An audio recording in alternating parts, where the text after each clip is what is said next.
एक समय की बात है, एक घने जंगल के अंदर बड़ा सा तालाब था।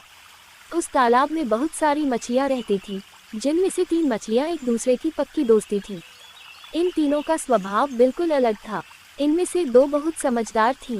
पहली संकट आने के पहले ही अपना बचाव कर लेती थी, दूसरी संकट आने पर अपनी सुरक्षा कर लेती थी, जबकि तीसरी सब कुछ भाग्य पर छोड़ देती थी। तीसरी मछली कहती कि अगर भाग्य में संकट होगा तो हम कुछ नहीं कर सकते और भाग्य में नहीं होगा तो कोई भी हमारा कुछ नहीं कर सकता। एक दिन रास्ते से गुजर रहे एक मछुआरे ने उस तालाब को देख लिया। उसने देखा कि तालाब मछलियों से भरा पड़ा है।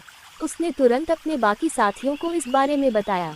मछुआरे और उसके साथियों ने अगली सुबह यहाँ आने और उन मछलियों को पकड़ने का फैसला किया, लेकिन मछली ने मछुआरे और उसके साथियों के बीच की बातचीत सुन ली थी।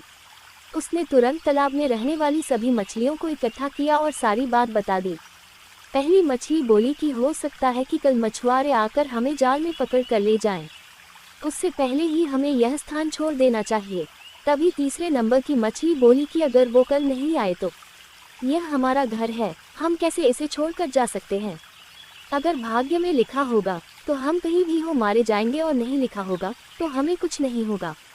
कुछ मछलियों ने तीसरे नंबर की मछली की बात मान ली और वहीं रुक गईं। अन्य 2 मछलियां तीसरी मछली को समझाने में असमर्थ थीं, इसलिए उन्होंने बाकी मछलियों के साथ तालाब छोड़ दिया। अगले दिन मछुआरे और उसके साथियों ने अपना जाल डाला। जो मछलियां रह गई थीं वे सभी पकड़ी गईं। जो मछलियां भाग गई थीं उन सभी की जान बच गई और जो तालाब में रुक गई थी वे सभी मछुआरों के द्वारा पकड़ ली गईं। मछुआरे ने उन्हें एक टोकरे में डाल दिया, जहां सभी तड़प तड़प के मर गईं। कहानी से सीख, हमें कभी भी भाग्य के भरोसे नहीं रहना चाहिए।